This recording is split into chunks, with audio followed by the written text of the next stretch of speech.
Welcome to another episode here with Queen City Reefs and more. Thank you so much for tuning in to today's episode. Today's episode is going to be about the 40-gallon breeder that I worked with some friends on getting drilled, bought its own overflow box, and put a sump for it.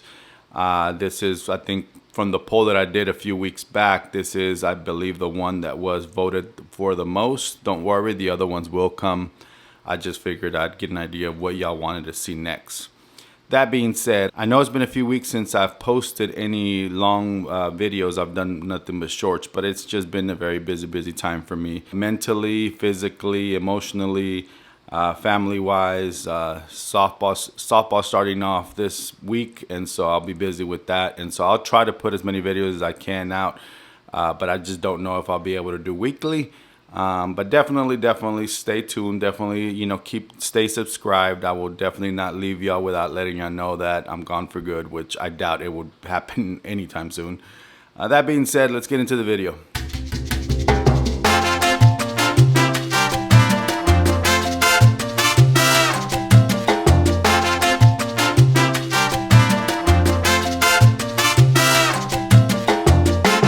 So here is my 40-gallon breeder. This is your standard size 40-gallon breeder that for a long time I used for many other various projects, whether it was to keep fish isolated. One time when I broke out with ick a long time ago, this is where I medicated. I know you're thinking, oh my, you're using it for this now. Well, I made sure it was super clean and so on and so forth. And as you can see, there's corals that are doing very well in there. So no issues at all. This is a 40-gallon breeder, your standard size, which measures 36 inches in length, almost 17 inches in height, and 18 and a quarter from front to back. So again, your standard size, which I think honestly, if you were to ask me, I would say that this is your perfect starter reef aquarium, because it's long enough, it's deep enough, and it's tall enough for you to be able to work with and be able to do things that normally you wouldn't be able to do in smaller aquariums. Like in this case, I was able to drill it and attach a sump to it. I know that they actually even sell now a 60-gallon breeder tank, which I haven't had a chance to really look at it in person, but I would say that next to this 40-gallon being the best one to start off with, I would say that's the other best one, because again, the dimensions are just perfect with these. You have that depth, you have the height, and you have the length to be able to do a really nice aquascape and be able to drill it. And if that's the route you want to go, drill it and put a sump or put a canister filter, whichever way you want to start it, you have those possibilities with these type of tanks. Not to mention that right now Petco has a sale going for this 40-gallon breeder, which is $60. But if you order online to pick up at the store, they actually knock off another $10. So you're actually almost paying $1 per gallon. $50 plus tax, so I would say maybe $1 and some change. So definitely a good time to pick it up. No, I'm not being sponsored. No, this is not a sponsored video. While I was looking up the dimensions, I noticed the price and I was like, it's always one of those things that I'm like, should I get another one? But no, I'm not getting another tank. I have way too many right now to keep up with. This tank has now been running with water for about 3 to 3.5 months now. So I actually just added some corals in the last maybe 3 to 4 weeks. So what I did here to start the cycle was I added rock that I actually had. A lot of this rock that I had was from the Red Sea Peninsula tank that I had. And so for those that don't know, I used to have a Red Sea Reefer Peninsula 650, which is the biggest one they have. I actually had it in this room exactly, but after some time, I actually bought that during the pandemic where we were all working from home, and it was perfect. I was able to take care of 2 big tanks while I was home, but then went back to work, things got hectic, and decided that just 2 huge tanks is not the thing for me, so decided to sell it. And I kept all of the equipment from it, all the live rock and all the sand. And all I did was really wash it out very well and then reused it for this tank. I reused the rock for this tank. And so I kept it. I did the typical, well, I don't know if you would call it typical, but I did cycle it using ammonia and Microbacter 7, Microbacter XLM, and Pollet Lab Genesis. I didn't do all of them at once. I started with one. A week later, I added what the recommended dose was for the other one, so on and so forth.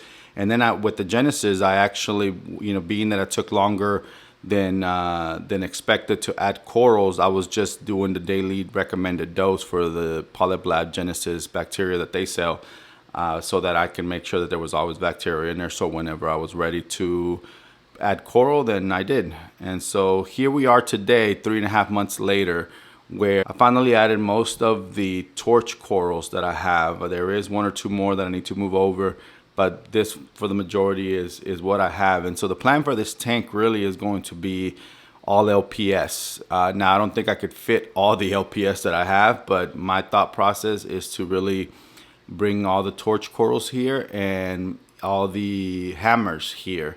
I was debating whether I should bring the Goniopora and Alveopora, but to be honest, I have an easier chance of being able to bring all the other except the Goniopora and have it thrive in here, because it took me a while to get the Goniopora very happy in the 310 mega matrix. And so that's one coral that I am not so confident with.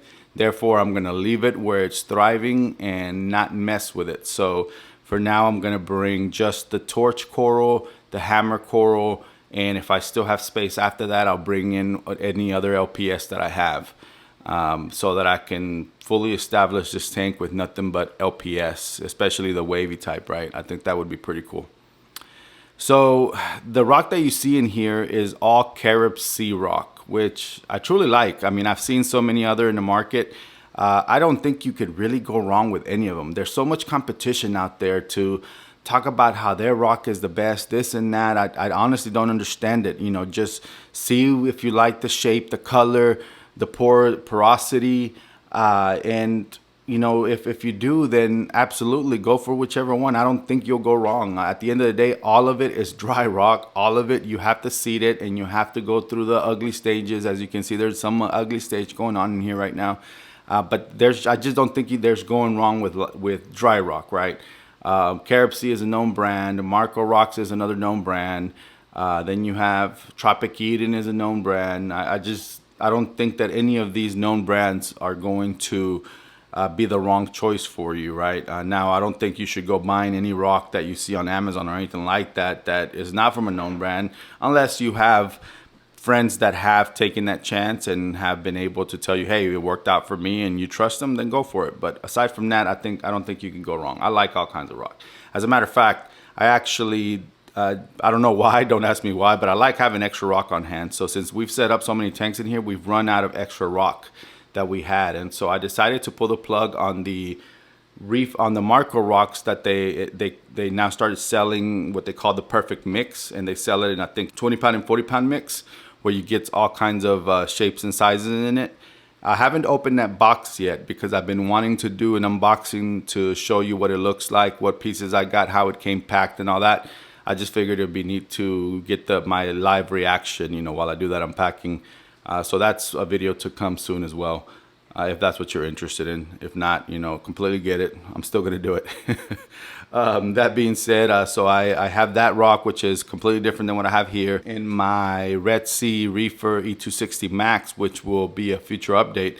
I use the Real Reef rock, which I also loved, or love. It's good. All of it is good rock, to be honest. It's just the one thing I would say is that I have seen some new rock come out. I can't remember if it was Tropic Eden or some other brand that talked about how lightweight their rock is. So you're able to get a lot more volume, sizes and shapes for less cost, because what a typical 20-pound rock that will typically fit in a 20-gallon aquarium will be way too much for a 20, for their rock. 20 pounds would be too much for a 20-gallon aquarium, because it weighs less, yet it's still the full size, right? So that I'm curious about. I think it's actually a very good idea, because not only does it mean it'll cost you less, but it also means that it has a lot of porosity inside of it to be able to hold a lot of more beneficial bacteria. So, well, moving on from the rock, I also have, I reused the Two Little Fishies sand that they sell. I reused that from the Peninsula. Again, I washed it thoroughly with fresh water, and then I let it dry for weeks, and then finally poured it in here and used dechlorinator just in case. I mean, I went through the whole thing with this tank to make sure that, you know, it was good to go, and that's why it took me a while to add corals too, because I wanted to make sure. And the first coral that I put in here, which is a really good indicator for me, is that Duncan coral that you see right there. But that Duncan coral would tell me whether the water has good condition or not. And for the most part, this coral here is very, very hardy. It will shrink in when it's not happy, but it doesn't end up dying, and then it will be fluffy like this when it's super happy. So I knew that it was time to add other corals once I started seeing this coral do very well in here. Let's see, that's really a lot of what it is inside of the tank. It's just rock and sand. There's nothing really much more that I can talk about. I do use one thing that I've actually come to really like, that I forgot how well it worked, is your regular typical Mac float scrapers. To me, it does a heck of a better job than the flipper. Close to, I would say a close second would be the Toonsy, because they use very sharp blades to be able to cut through algae. But I would say that for the cost, I have really enjoyed these Mac floats, and I was really into the hype of the new, I like trying everything. To be honest, I like trying everything. So I have bought flippers, I bought Toonsies, and I like the flipper for what it was. I like the Toonsy for what it is. But then I didn't want to buy any more scrapers because I had too many in hand when I started setting up these tanks, and I brought out my old ones, which is like that Mac float that you see on the left. I put a scraper on it so that I could get through that thick algae. And let me tell you, I had forgotten how much I love that scraper. The only downside is that it can pick up rock or gravel, sand from the bottom, and it can get attached to the Velcro that it has, and then you are at risk at scratching your display. So if you are not one of those people that is very picky and that will take the scraper out, or whatever you have to do in order to try to avoid the scratching as much as possible, then I probably wouldn't recommend it, because you will definitely get your glass scratched sooner than later. I try to be as careful as I can. I will tell you that being that there's no fish in here, that's worked wonders. But I have had scenarios where there's been fish in a tank that I use a Mac float on, and these fish that pick up sand and stir it and all that stuff, no matter how good I did at not getting that Velcro side close to the sand, you would always find sand in between because of these fish that would just stir up the sand, and somehow, oddly enough, sand would get in there, and I'd be like, what the heck? The only other thing that I use in here, well, you'll see an MP10 to the right of this. I don't think I need much more flow than that. To be honest, I think the return flow and the MP10 are provided enough for this LPS tank, but I do have that MP10 cranked up to 100%, I'll tell you that. So if it ever comes to it, I might add another MP10 or equivalent. To be honest, I don't think I'm gonna go the expensive route. I already had that there, and therefore I used it. But I have found that the J-Bow have been as good as, as can be for the price, and I'm willing to just get another J-Bow and add it onto this one. I did actually have a J-Bow that was a gyro, which was supposed to be the initial one that I was going to use for this, which would have been perfect. But for some reason, the gear kept getting stuck, and even though it was new, I wasn't able to get it to work properly. It would start working, it would make a noise, and then it would stop within maybe 2-3 minutes. And so I decided to just put it up. I'll deal with it later, see if I can fix it, and decided to put in this MP10 instead. Let's see, what else can we talk about? For lighting, I have the Noops. I don't know how to pronounce this. I don't know if it's Noopseek or Noopseek. But I'll put the name on the screen there, K7 Pro 2s. They actually now have K7 Pro 3s. The difference, I believe, is that it's a slimmer profile, and they are Wi-Fi, so you can control them through an app, versus these, I have to have a controller. Let me show you that. You have to have a controller for controlling lights. It can control up to so many. I can't remember exactly how many, which is cool.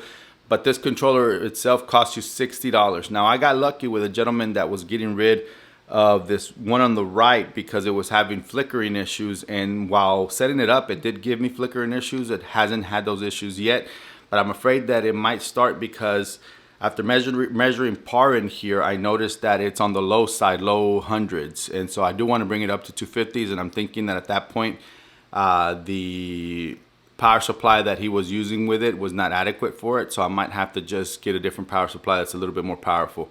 The one on the left was also a free one, therefore I'm not complaining about these lights, but I will tell you in all honest truth, at least these here, I don't like the way the corals look. I don't get the same fluorescent, which, don't get me wrong, I love fluorescence. I love white lighting. For white lighting, these are perfect, but once the tank is ready to go to sleep, you know, I give it maybe 2 hours of that fluorescent time, and I don't get the same blue, the same pop that I've gotten with other lights.